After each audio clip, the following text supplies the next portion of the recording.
तो guys video को like कर दीजिए, चैनल को सब्सक्राइब कर दीजिए और बेल आइकन दबा के ऑल पे क्लिक कर दीजिए ताकि आप हमारी वीडियो मिस ना कर पाएं।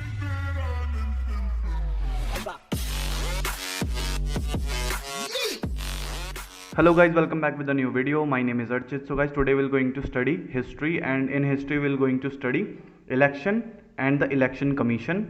So do not wasting your time, let's get straight with the video. So guys, we're going to study about meaning of election. तो guys, meaning क्या है election का? तो गाइस इस बार जो आप पीपीटी देखेंगे, जो मैं प्रेजेंटेशन आपके सामने दूंगा, वो बहुत ही ज़्यादा इजी होगी क्योंकि उसमें सिर्फ कीवर्ड्स ही कीवर्ड्स होंगे। तो गाइस बात करते हैं इलेक्शन की। जो इलेक्शन है उसको सुन के आपके ब्रेन में सबसे पहली चीज़ क्या आती है? तो गाइस ऑब्वियसली आपके दिमाग में आता होगा कि हम जाते हैं, हम वोट करते हैं, हम अपना एक कैंडिडेट चूज करते हैं जो कि आपको क्या करता है, आगे रिप्रेजेंट करता है। तो गाइस सेम इलेक्शन का जो मीनिंग है वो यही है। तो देखिए, ऑर्गेनाइज्ड प्रोसेस है पीपल के लिए जो वहाँ जाके वोट करते हैं और क्या करते हैं, चूज द पर्सन। वो कैंडिडेट चुनते हैं अपना क्या करने के लिए, जो उनको रिप्रेजेंट करे, उनको क्या करे, रिप्रेजेंट देम, उनको रिप्रेजेंट करे कहाँ के लिए, पार्लियामेंट के लिए। ठीक है, उनको रिप्रेजेंट करे कहाँ पे, पार्लियामेंट में उनको रिप्रेजेंट करे और कहाँ करे, स्टेट लेजिस्लेचर में करे। ठीक है ना guys. Election in a democracy, अब हम पढ़ेंगे कि इलेक्शन में जो जो चीज़ें रिक्वायर्ड होती हैं, अब हम उसके बारे में पढ़ेंगे।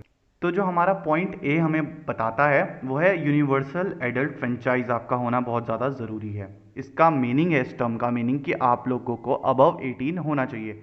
Above 18 years are allowed to vote. अगर आप 18 ईयर्स के हैं और आपके पास क्या है, आपका वोटर आईडी कार्ड है, नहीं है, तो भी आप वोट नहीं कर सकते हैं। ठीक है। फिर पॉइंट नंबर बी हमारा हमको क्या बताता है, द सीक्रेट बैलेट और ईवीएम। जहाँ पे आप वोट करने जाते हैं, जो आपका पोलिंग बूथ होता है, तो वहाँ पे क्या होता है, सीक्रेट बैलेट्स होते हैं या ईवीएम होता है। ठीक है, ईवीएम का मतलब इलेक्ट्रॉनिक वोटर मशीन।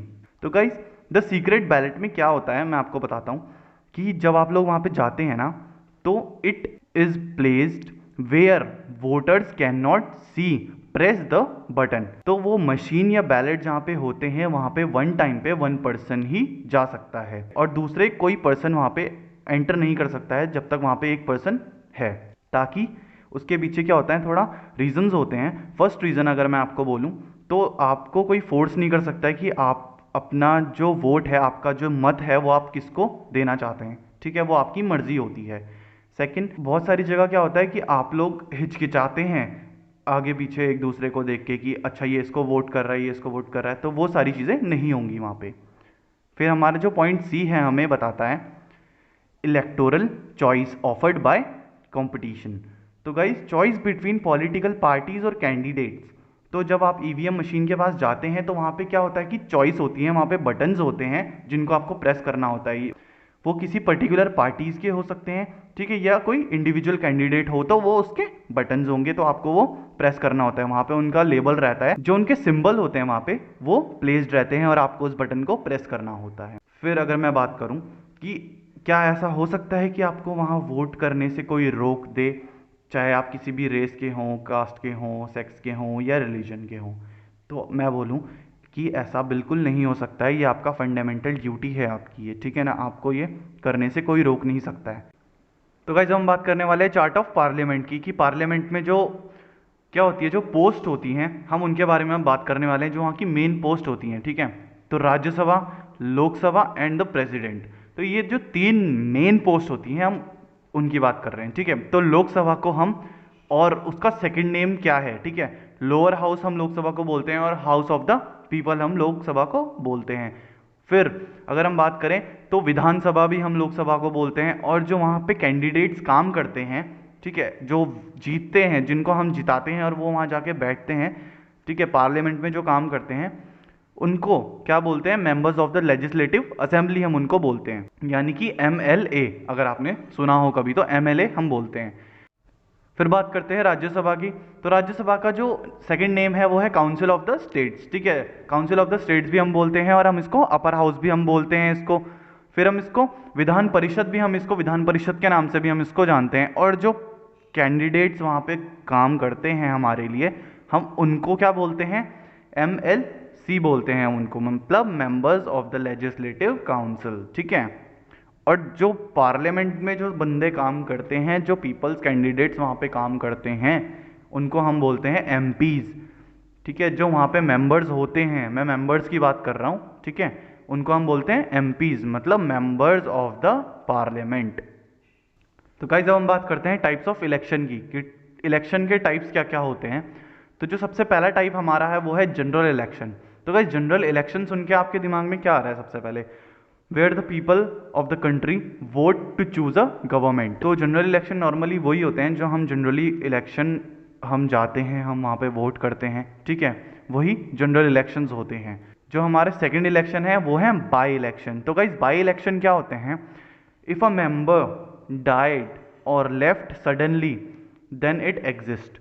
तो बाई इलेक्शन कब होते हैं? या कोई मेंबर है, ठीक है, अगर लोकसभा का कोई मेंबर है, अगर वो सपोज अगर वो मर जाता है या वो छोड़ देता है अपनी सीट किसी भी वजह से, तो बाई इलेक्शन उसी समय उन्हें करवाने पड़ते हैं, ताकि वो सीट खाली ना रह पाए, इसीलिए उन्हें by election on the spot करवाने पड़ते हैं। फिर हम बात करें थर्ड इलेक्शन, तो वह है मिड टर्म इलेक्शन की। तो मिड टर्म इलेक्शन क्यों करवाते हैं?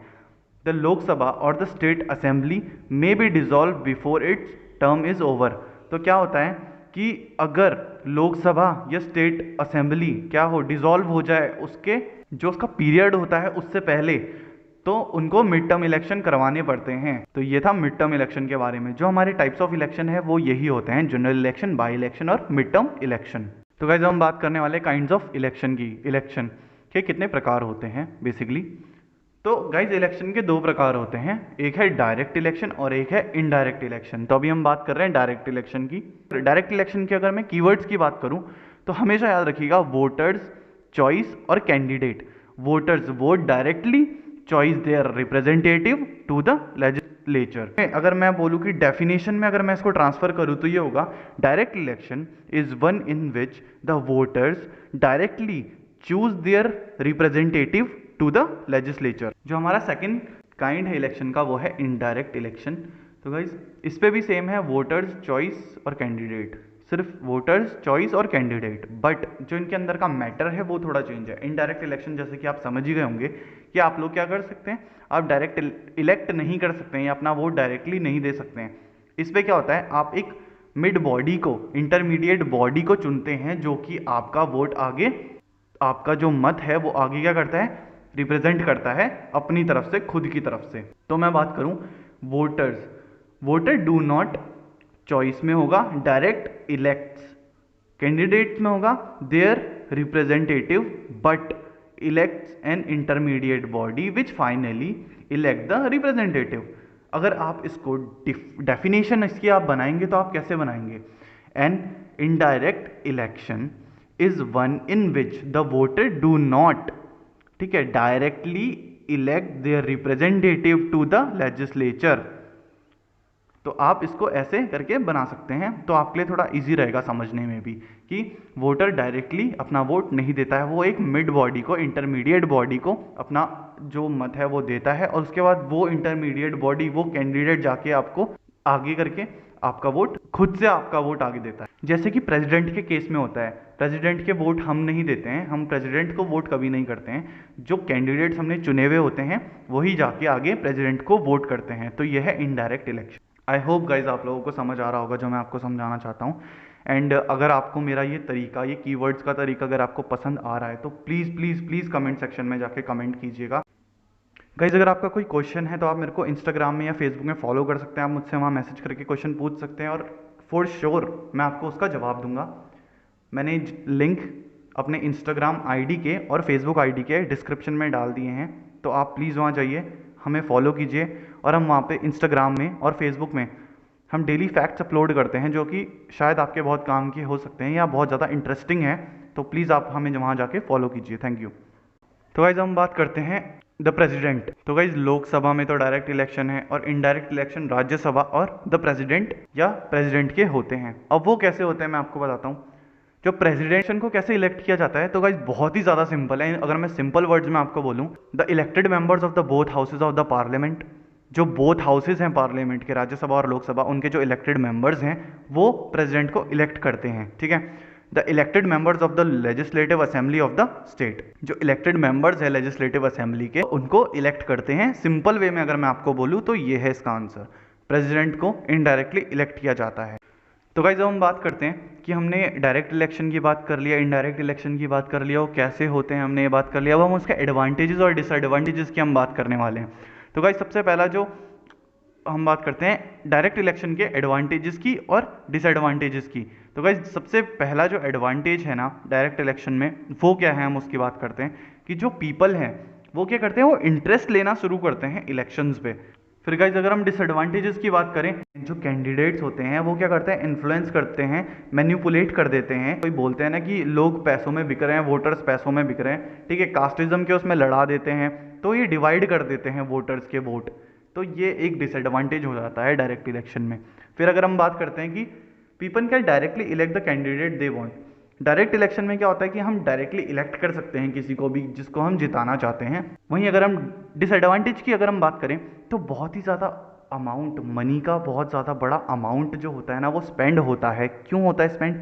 क्योंकि जो इंडिया का इलेक्शन है ना वो पूरे वर्ल्ड में सबसे बड़ा इलेक्शन माना जाता है। ऑल ओवर वर्ल्ड में की मैं बात कर रहा हूँ, और गिनीज बुक के रिकॉर्ड हम लोग खुद से बनाते हैं और खुद से तोड़ते हैं। इस साल की अगर मैं बात करूं तो 91 करोड़ लोगों ने अपने वोट जाके मतलब अपने वोट दिए हैं, और गिनीज वर्ल्ड रिकॉर्ड बना है हमारा फिर से, ठीक है ना गाइज। तो एक डिसएडवांटेज रहता है मनी का, कि बहुत ज़्यादा मनी हमें स्पेंड करनी पड़ती है इतना बड़ा जो हमारी पॉपुलेशन है उसको मैनेज करने के लिए। फिर अगर हम बात करें उसके एडवांटेज की, government can't hide the information from the people. जो गवर्नमेंट है वो इंफॉर्मेशन को हाइड नहीं कर सकती है। Some people usually don't go for the vote. लोग क्या करते हैं, इसको एज अ हॉलीडे ले लेते हैं, बट वो क्या करते हैं, वोट डालने नहीं जाते हैं। तो क्या होता है, जो उनका वोट होता है ना वो खराब हो जाता है। और दूसरा हो सकता है कि कोई अच्छा कैंडिडेट उस वोट से जीत जाए बजाय जो अभी जीत रहे हैं, ठीक है। तो ऐसा भी हम बोल सकते हैं, ये एक डिसएडवांटेज है। फिर हम बात करते हैं इनडायरेक्ट इलेक्शन के एडवांटेजेस और डिसएडवांटेजेस की। तो गाइस, सबसे पहला जो एडवांटेज इस पे है वो क्या है, जो कैंपेन होते हैं ना तो उसकी वो हीट रिड्यूस कर देता है। हीट से मेरा मतलब है कि जो वहाँ पे गर्मा गर्मी माहौल रहता है ना, कि कौन जीतेगा कौन हारेगा, कार्यकर्ता बाहर खड़े रहते हैं, बहुत बार लड़ाई हो जाती है इसी चक्कर में वहाँ पे। तो वो जो एक चीज़ है वो बहुत ज़्यादा लेवल पे क्या होती है, वो कम हो जाती है। फिर अगर हम इसके डिसएडवांटेज की बात करें, सबसे बड़ा डिसएडवांटेज मैं इसको बोल सकता हूँ कि इट मे लीड्स द ब्रीबेरी।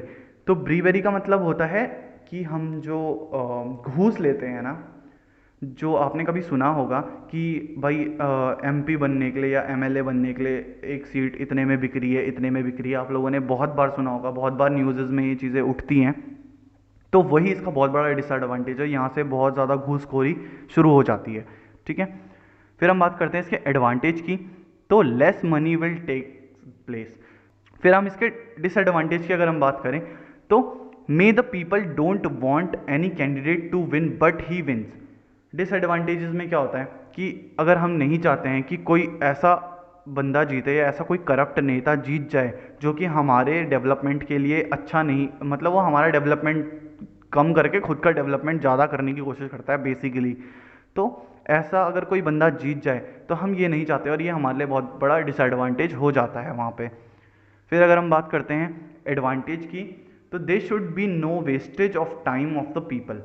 फिर मैं बात करूँ, people generally cast their vote in the favour of the political parties. तो गाइज, जब कैंडिडेट जीत जाते हैं तो अगर कोई कैंडिडेट आपने डेवलपमेंट के उससे जिताया है, ठीक है, अब जैसे कोई एक ए पार्टी है और बी पार्टी है, आप नहीं चाहते हो कि वो बी पार्टी वाला जीते और आपने ए पार्टी वाले को जिता दिया, बट ए पार्टी वाले ने आगे चल के क्या किया कि अपनी पार्टी को जिता दिया, मतलब अपनी पार्टी का कैंडिडेट उसने चुन लिया। तो वहाँ पे आप लोग क्या कर सकते हैं, थोड़ा आप लोगों को दिक्कत हो सकती है।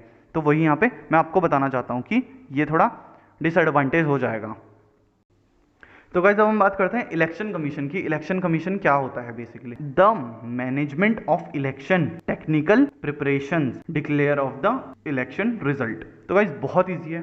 The management of the election मतलब जो इलेक्शन कमीशन होता है वो क्या करता है, वो मैनेज करता है, उसके जितने भी टेक्निकल प्रिपरेशंस होती हैं वो सारी इलेक्शन कमीशन करके देता है, और जो डिक्लेरेशन है रिजल्ट का, इलेक्शन के रिजल्ट का जो डिक्लेरेशन है वो इलेक्शन कमीशन करके देता है। अगर मैं आपको बोलूँ आपको इससे डेफिनेशन बनानी है तो ये बहुत ही ज़्यादा ईजी होगा। The management of elections, all the technical preparation and the declaration of the election results are the task of the election commission. ये आपकी डेफिनेशन बन जाएगी इन कीवर्ड्स से। तो वैसे हम बात करने वाले हैं कंपोजिशन की। तो कंपोजिशन में मैं आपको बताऊंगा कि जो इलेक्शन कमीशन होता है उसमें कौन कौन लोग पार्टिसिपेट करते हैं और उनका टाइम ड्यूरेशन क्या क्या होता है, तो हम ये सब इसमें पढ़ने वाले। तो गाइस सबसे पहले मैं आपको बताना चाहूँगा कि जो कंपोजिशन होता है उस पर हमारे जो मेन होते हैं वो 3 कमिश्नर्स होते हैं। जो सबसे पहला हेड ऑफ कमिश्नर है वो है chief election commissioner. Chief election commissioner की अगर हम बात किसी को हम जानते हैं तो वो 2 इलेक्शन कमिश्नर्स होते हैं उनके बाद। तो गाइज जो इनको इलेक्ट कौन करता है, इनको अपॉइंट कौन करता है, तो इनको अपॉइंट प्रेसिडेंट करते हैं। चीफ इलेक्शन कमिश्नर को भी प्रेसिडेंट अपॉइंट करते हैं और जो बचे हुए 2 इलेक्शन कमिश्नर्स होते हैं उनको भी प्रेसिडेंट अपॉइंट करते हैं। अब आप सोचेंगे कि अपॉइंट तो करते हैं, अब इनकी अपॉइंट का कितना टर्म इनका क्या होता है, अपॉइंटेड टर्म इनका कितना होता है, तो appointed for a term of 6 years. तो ये लोग क्या करते हैं 6 साल के लिए अपॉइंट किए जाते हैं और they reach the age of retirement that is 65 years. तो गाइज ये रिटायरमेंट की एज तक जब तक ना पहुंच जाएं वो कितनी है 65 ईयर्स की वो एज है। उसके बाद अगर हम बात करते हैं अपने नेक्स्ट पॉइंट की तो वो है point number D, the cheap and the other election commissioner salary. Guys अगर हम इनकी सैलरी की बात करें तो वो कितनी होती है एज इक्वल एज द जज of the supreme court that is 2.5 lakhs. तो गाइस 2.5 लाख रुपए इनकी पर महीने की सैलरी होती है। फिर अगर आप सोच रहे होंगे कि चलिए आपने ये बता दिया कि इनको अपॉइंट कैसे करता है, इनको अपॉइंट कौन करता है, तो अगर इन्होंने कुछ गलत काम करा तो हमको इनको हटाना हो तो हम इनको कैसे हटा सकते हैं। तो गाइज उसके लिए तो चीफ इलेक्शन कमिश्नर की अगर हम बात करें, अगर आप इनको हटाना चाहते हैं तो हमें कैसे हटाना होगा, तो वही आपको ई पॉइंट क्लियर करेगा।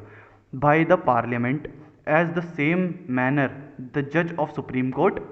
तो गाइज क्या होता है, बहुत ही ईजी है कि आप पार्लियामेंट में एक प्रस्ताव रखेंगे, ठीक है, कि भाई जो हमारे चीफ इलेक्शन कमिश्नर हैं उन्होंने ये गलत काम किया है, और अगर वो गलत काम साबित होता है, वो कल्प्रेट माने जाते हैं, तो वहाँ की जो मेजॉरिटी होगी वो यस में वोट करेगी उनको रिमूव करने के लिए, ठीक है ना। तो वो क्या होंगे, अपनी पोस्ट से वो खुद ब खुद हटा दिए जाएंगे। तो ये चीफ इलेक्शन कमिश्नर को आप ऐसे रिमूव करवा सकते हैं।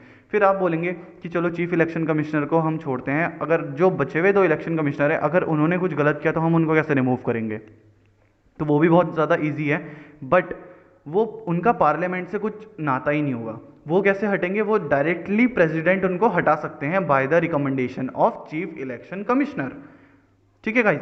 तो वो चीफ इलेक्शन कमिश्नर जो हैं वो रिकमेंडेशन से हटा सकते हैं प्रेसिडेंट उनको डायरेक्टली, बट उसमें भी कुछ चीज़ें हैं, उनको रीज़न देना पड़ेगा कि वो क्यों हटा रहे हैं, उनको कल्प्रेट साबित करना पड़ेगा कि वो क्यों हटा रहे हैं विद प्रूफ, तो वो उनको हटा सकते हैं ईजिली। तो गाइज अब मैं आपको बताता हूँ जो हमारा फर्स्ट इलेक्शन कमीशन कब स्टैब्लिश हुआ था। The election commission of India was constituted in January 1950, और जो हमारे फर्स्ट चीफ इलेक्शन कमिश्नर थे वो थे श्री सुकुमार सेन। तो ये आपको हेल्प कर सकता है किसमें, आपके एग्जाम्स में। तो thank you so much for watching the video guys, और यहाँ पे हमारा जो चैप्टर है वो ख़त्म हो चुका है। और अगर आपको वीडियो पसंद आया होगा तो प्लीज़ लाइक कर दीजिए, शेयर कर दीजिए अपने दोस्तों के साथ, और सब्सक्राइब कर दीजिए अगर अभी तक आपने चैनल को सब्सक्राइब नहीं किया है तो। Thank you so much for watching the video.